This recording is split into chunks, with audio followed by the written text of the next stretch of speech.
dinner, maybe with a side of potatoes, if you are lucky. Frank will peel them for you. Primorsk to Lipovka Plain Path, a little bit further north than that, but it's going to be fairly kind yet. Again, no real drama on the plain path. That's right, John. I mean, I like my chicken dinner, I like my Dauphine, but can I get a whoop whoop? My Dauphine, wow. Whoa. Thank you, bro. I appreciate it. That's what I really need today. I need this circle to head onto the screen shortly, but right now, playing path fairly smooth. Down from Primorsk all the way from Chinky School up towards Mansion. It's happy days. It's a very, very nice playing path. It's been simple all day long. Pmgc 2022 have not thrown us any of those curveballers, right? I've been ready with a bat. We've been batting them backwards, and there's been no foul play. It's really good to see. I love when this is the case because fair play makes me feel like I'm getting the right winner for Pmgc. I don't think that there has been a game where I thought, oh well, that was look. Maybe the Sandhawk. Maybe the Sandhawk. Potentially. Yeah, there was a little bit. Well, right? There was a little bit of favour there, but they did. Yeah, they flagged out. They defended it. They held it well. They got their angles right, and they played it as they should do. Fireflux, they did get shrunk on towards, but again, same story. Right, they held out well, and they played it, I think, in the right way. So I am not unhappy about pretty much any of the results, and because of that, as you've just said, I am absolutely happy that with the fact that Alpha 7 is at the top right now. Absolutely. I mean, everyone's pulled out the right dance moves today for the right occasion, for the right song, for the right dance floor. And I think that we've seen people deserve to be where they currently are. I think Alpha 7 going down that last game a little bit too early, though, has opened things up just a little bit. So Alpha 7 looking for a big game here on Erangel to really secure their spot. 26 points would see them at that big 100, breaking the triple-digit barrier. Not really an opportunity for any other team in the lobby currently so far. 57 points for Inco Gaming, S2G. 7 was talking about what I was talking about earlier. We did a switcheroo. That's right. I think that he was not hearing me at that current time, though. He's getting coffee or something. That's fine. I'm okay with that. But we were saying, they kind of fizzle out towards the end of the day. Taper off. That's okay. The nitro does tend to burn through very, very quickly. And that's fine. That's fine. For Inco, what it is for them is just getting up those points, getting them in. Which is why this is the problem. This is why they might not get that first place spot, because I think that you do need to keep punching those numbers, especially on that last day. Again, though, Inco does have this weird thing where, on that last day, they switch it up. Well, that was a bird. No. They switch it up where they can do their big games at the end of the day, and they'd have some kind of rubbish games at the start of the day. We do have, some kind of weird ant colony currently on our monitors. Yeah, it's... and John pointed one that was on the screen. I thought it was like, oh, there's a bird there. And I was like, oh, damn. And then it started moving upside down. I was like, birds don't do that. No, they don't. That's not on yeah. What day of the week is it? They're like our mates now, basically. Not on a Friday. Not on a It's Friday. true. We have become... Yeah. We're actually training them to carry coffee cups over towards us, like on a big ant train. And to take them away to the recycling as well. Yeah, exactly. It's great. It's going well. It is, I would say. Northeast circle shift comes through. Influence came in fairly central in Yasnaya to it. The only Brazilian team outside of the top 3 right now. Inco and Alpha 7 occupying the top 2 spots so far. All the way on the northern side, T2K, who have had, I wouldn't say a hugely awful day, but just really nothing special. Currently in 13th place, 23 points. It's not criminal, but it's not good. Yeah, it's nothing that's going to get you sent to jail. No one's going to come around your place asking questions. I do have some questions for VPE, though. Like, what is going on? Can you be better, please? And can I have a jersey, please? Yeah, that'd be nice. That would be nice. I would like that. But Vampire do have pretty cool jerseys. And merch, I think. Yeah, it's kind of like that red. I do think that Alter Ego currently so far has my attention, but that's kind of got like that Japanese anime vibe, and I think that's kind of why it particularly appeals to me. Also, the Alpha 7 tech jacket there that 7 was modelling. That is pretty cool. Pretty cute. I don't think I could pull that off, though. I think you got to be really cool like Alpha 7 to do that type of thing, and also 7 themselves. That's right. Yeah. Yeah. Not Alpha 7, but 7-7. 7 Worlds Gaming 7. Yeah. Don't you Minecraft villager me. That's unacceptable. Anyway, taking a quick look at the map here. Alter Ego sent central. Obviously down towards A7 in Milter Power. Currently at the moment, Lipovka held by Buddha. Two teams kind of very much close to one another a lot of times during this day. That's absolutely fine. I think that they have come into contest with one another, and Buddham's kind of got the worst end of the stick there a lot of times when you come to things with Alpha 7. And I think that what has caused them to be down towards 11th place, I don't really think we've seen them we've been able to see them get their big performances come out through just purely with Alpha 7 shutting them down early and with their similar rotational paths. Ooh, it's just not good. Not ideal. That's correct. Not ideal. We're on board with Nova right now. As I say that, we swap over to the other to one of the other Chinese teams, but Nova will have to leave Gatka fairly soon. They've still got a little bit of time left on them. Wolves, they did better, I think, in that last game than they have done the entirety of the other games that they've played so far today. Still looked a bit scrappy, though. They do want to try and convert on that performance here now in this last Erangel. And they're in not a terrible position to do so. They're at the back of the queue, though, in that south area of Yasnaya Fields. Yeah, to kind of recap you guys on the day, if you've only just tuned in, Alter Ego, taking some shots, getting a little bit better as the day goes on. Still in 16th place with 10 points, but I think they have been kind of stepping up to the plate a little bit more often than not. But to recap you on the day, Alpha 7 currently blasting. Had some very consistent games, some really pop-off moments. Inco at the start of the day were looking exceptional. I think it was the second and the first place they were able to pull out. S2G kind of been more on that consistent vibe, right? It's not a load of chicken dinners, but it is a case of getting 10 points, 12 points every single game to get themselves that 49 currently that they're at, which is great news. That works out for them. And DRS kind of riding on the coattails of that first game of the day. Ching Chen from 4 Angry Men will be leading the move to the east side of Yasnaya Polyana with a 2-2 split on their rotation, so they'll regroup onto the position that they find themselves. They're going to take up occupancy, potentially even on the east end of Yasnaya, but might go a little bit further south into a couple of the buildings, the compounds just to the side of those Yasnaya fields. The circle kind of undecided right now in terms of going north or south of that river, which is always a big sticking point for a lot of teams. Yeah, I mean, this is where it's kind of difficult for a lot of teams to figure out where they want to go next. So again, this is one of our fairer circles. You don't really have to think about going down towards that western bridge. You have to think about holding around. And especially if you are one of these teams down towards Sosnovka like Stalwart, you don't have to worry about teams gatekeeping you, because more than likely they're more concerned about heading up towards that northern side, find themselves a position in the map, and then playing from there. S2G, they're playing on this northern side of the river with a little bit of a 2-2, I say a little bit, they are playing a 2-2 split with the island central to the river currently being their second outpost across the way from Hamzy and Silas. IHC currently split around this position. You can't really see it on the minimap, but they are there. A little bit further out. 4 Angry Men, they have got this compound to the east side of the Yasnaya Fields. They did skirt around and take position out on this side. 4AM have been, they were talking about it on the desk, quietly consistent today. They've had a couple of really quite strong performances, but they're 43 points right now, absolutely in the conversation to be towards that third place, only 6 points behind S2G on 49, and I would say they've been fairly put together. You spoke about how it's reformed this roster around Svan. I think they've done so incredibly well. Obviously, getting that direct qualification spot from the group stages as well. They've had a great time with it, and they've managed to keep themselves nice and consistent moving in. A little bit further behind Alpha 7, but if that momentum comes to a halt, then absolutely possible for them to start to catch up. Shots over towards Wolves, but not really going to land too much damage. Not too much damage done.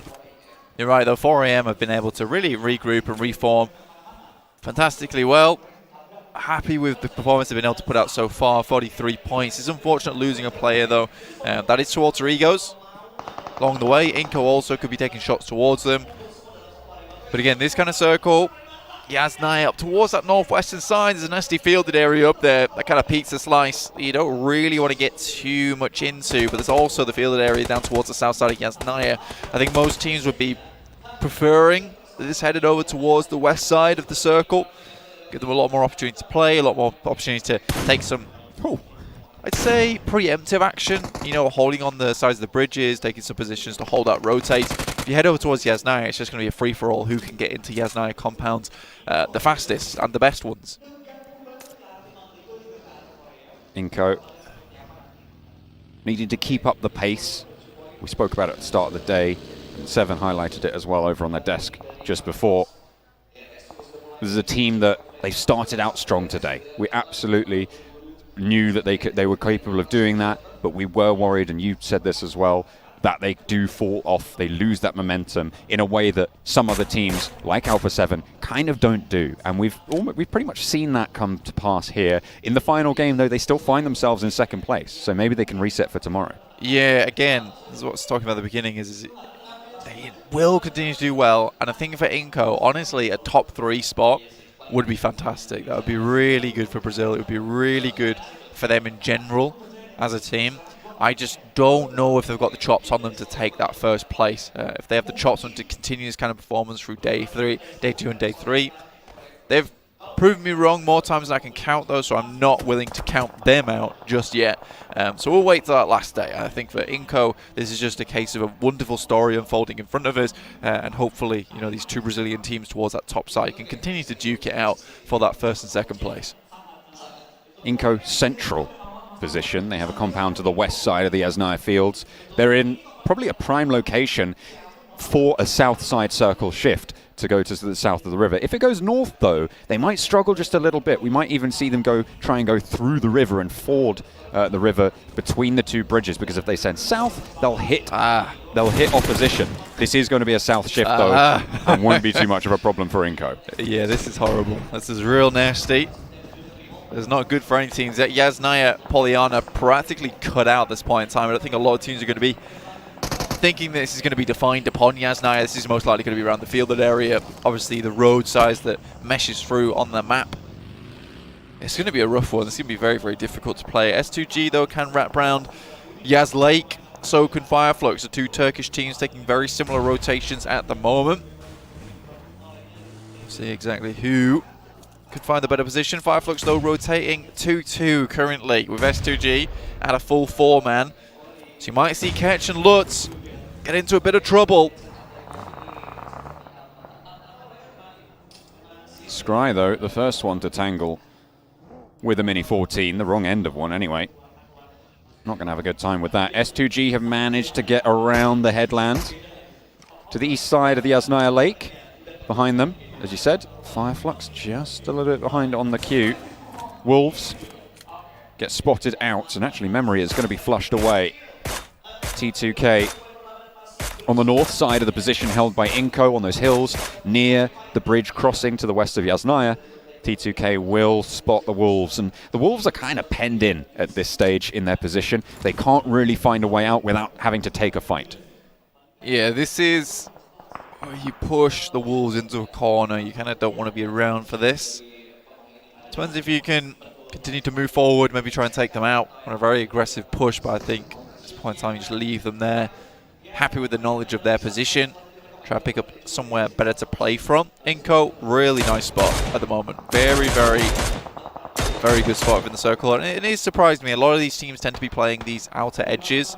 And Inco's just like, well, that is the priority compound within the circle. We're going to take it.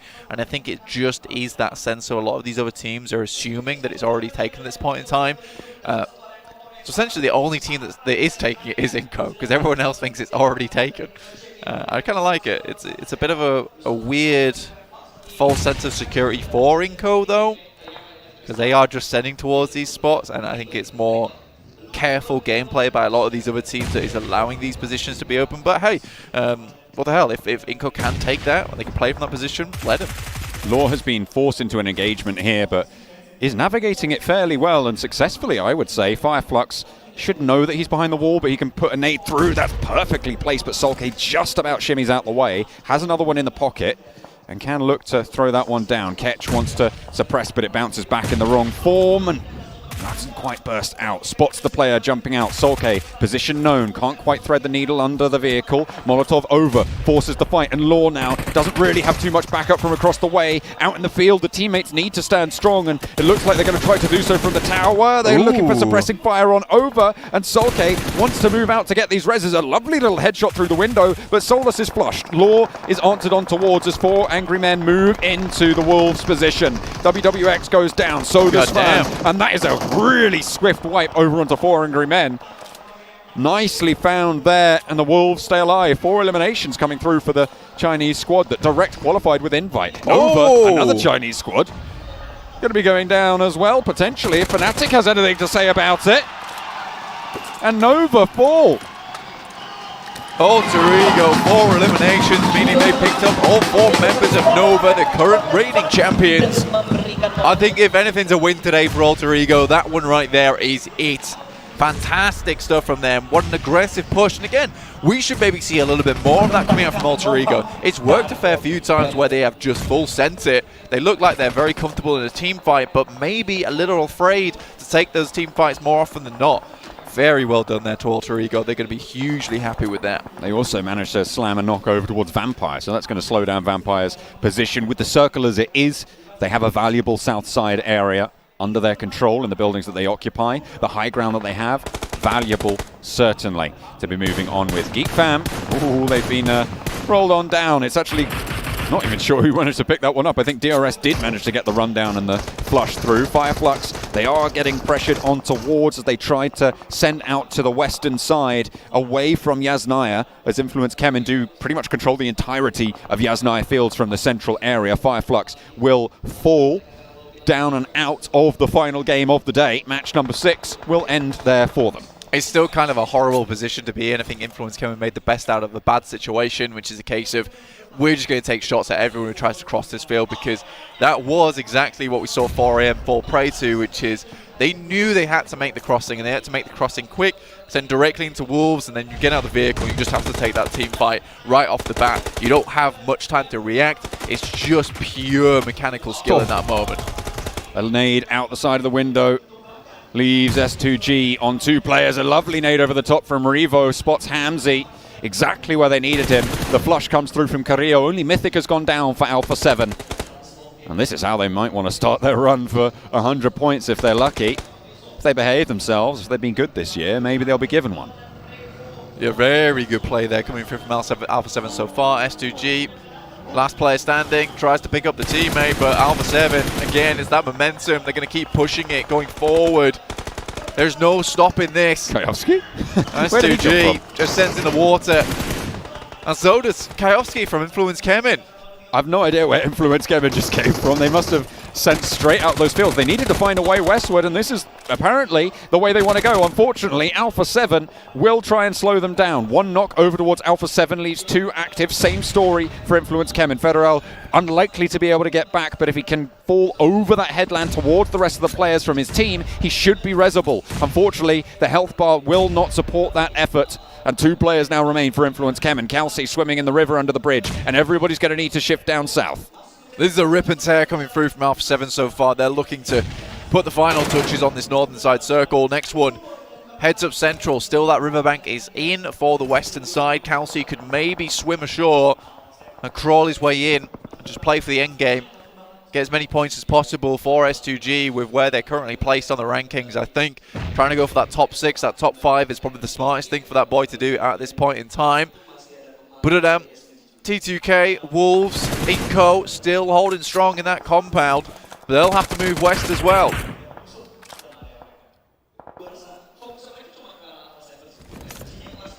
Alter Egos on the southeast side will have to hold off against Geek Fam and potentially even push in against Vampire.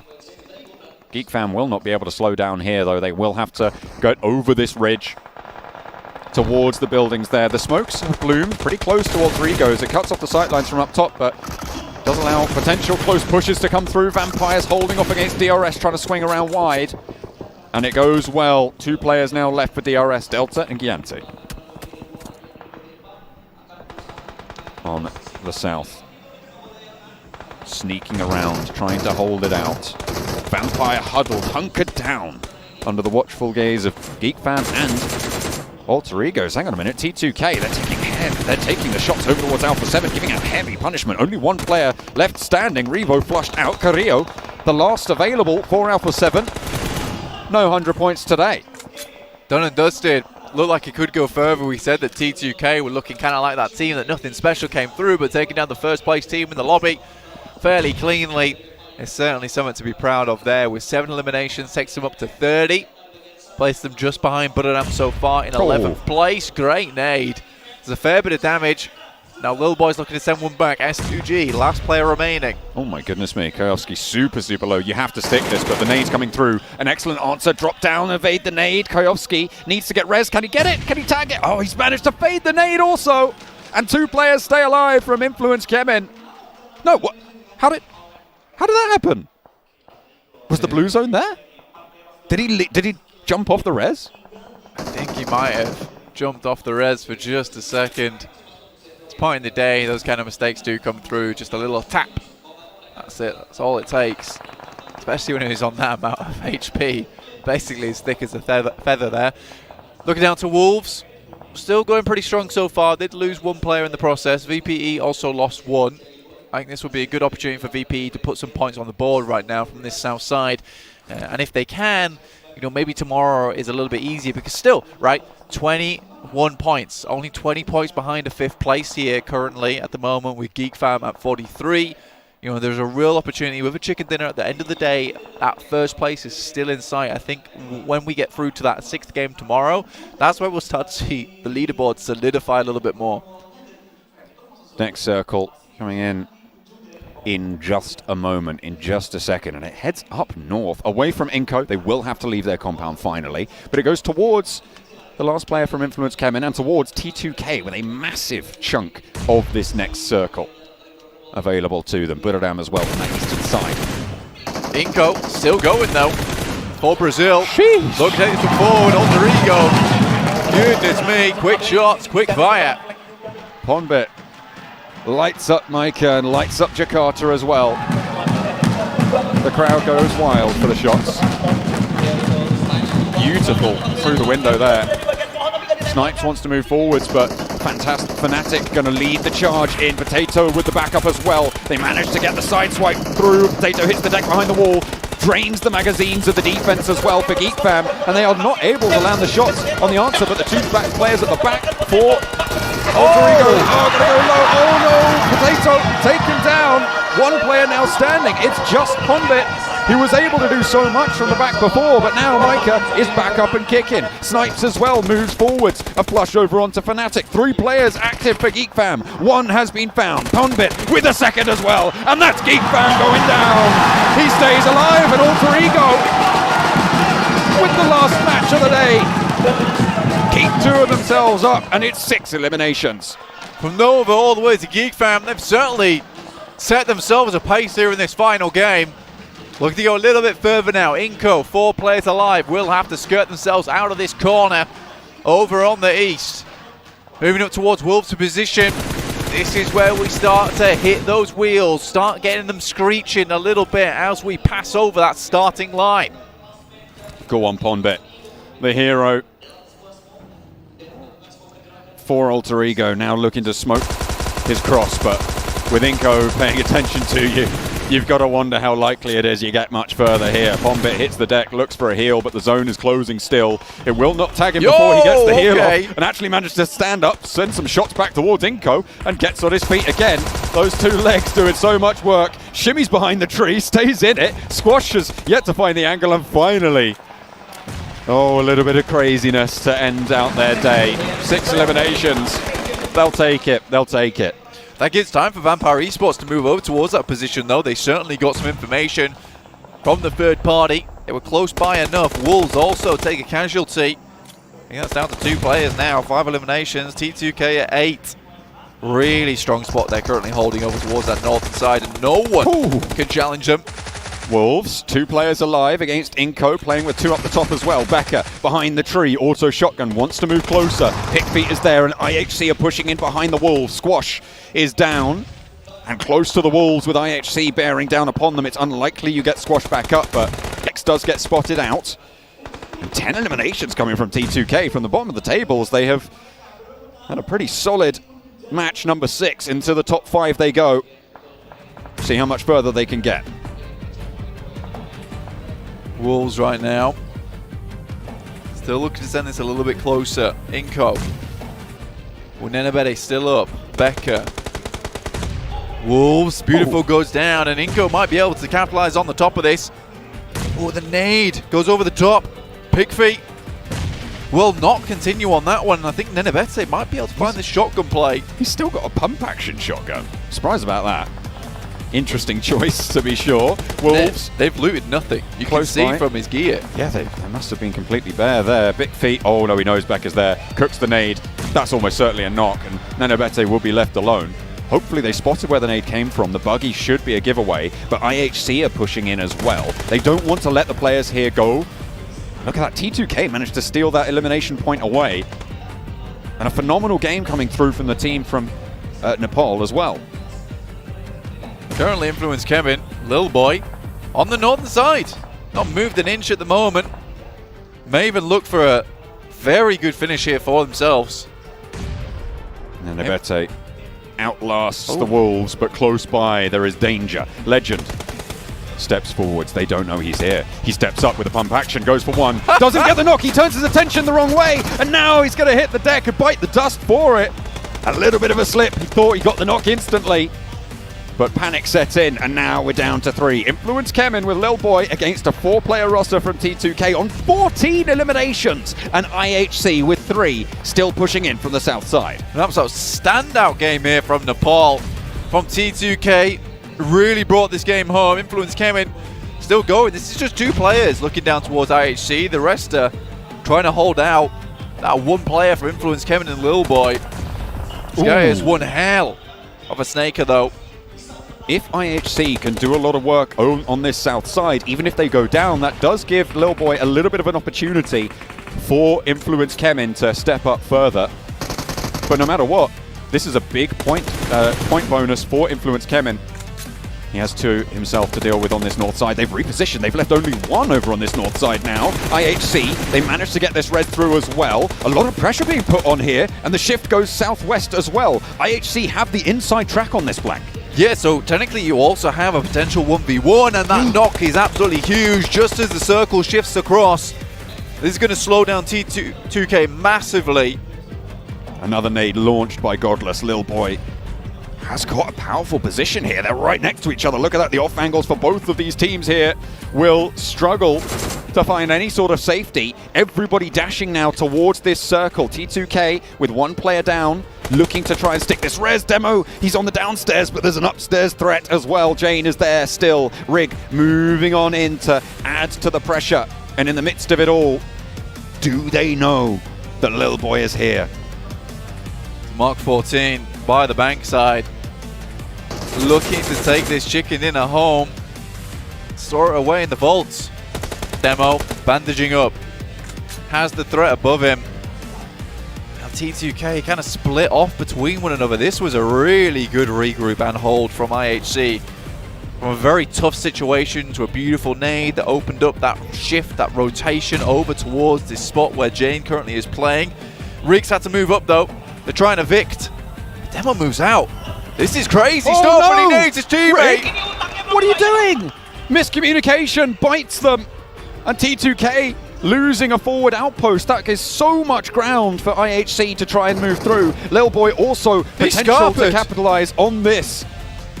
2 players at the back for T2K. There's no way you get this res now. Demo giving them the old do-si-do, and Rig spoils his own team's chances here. Influence Kemin might even be in with a shot if things go pear-shaped for either of these 2 teams. Godless falls, maybe answering with a knockover on up towards T2K, but it's not going to happen. Godless flushed, and there it is. Ziol finally standing up for IHC. Legend now in the thick of it. Last zone about to encroach. Ziol moves through. They know there's a further player all the way out wide. And IHC, probably the only team with the full information here that there is a solo snaking around. Demo, you can see that he is moving through. Ziol, a really brilliant opener. And there's 2 players from IHC active. Low HP from Ziol. Rig looking for Demo, hits the deck for the drop shot, and maybe able to find it. Demo falls down, and there's a chance for Influence Kemin to come through strong here. Rig last standing for T2K will keep them going. Ziol is there. And it's 1 versus 1 versus 1. No chance of reses. And Lil Boy is still going. Ziol from behind the rock looks for the challenge. The burn forces him back, and Rig looks for a second. Managed to get the heal off, so he's got the HP to play with. Full magazines on both sides, and in they go for the flush. Rig still active here. Ziol, no nades to fear. Pushes up high on the rock. That is bold as brass. Ziol still baiting it around the edge, and Little Boy's just being quiet. Waiting for this fight to conclude. He has full broadside over towards Yol. Jol's done a marvellous job to take down the majority of the players. The T2K keeps looking down towards Influence Kevin's position here. Rick goes for some HP, a little bit more. Kemin found. Jol is absolutely putting on a masterclass right now. Looks to finish it off. There it is around the side of the rock. It's IHC. To be able to take things down right at the closing moments. T2K, a disastrous nade from Rig, started a collapse that brought down the House of Cards. I mean, Joel, from the moment he stepped up to the plate there, he just looked marvellous. I don't think he was going to let that one take away. As soon as he saw that nade from Brig hit one of their teammates, obviously at that point in time, T2K is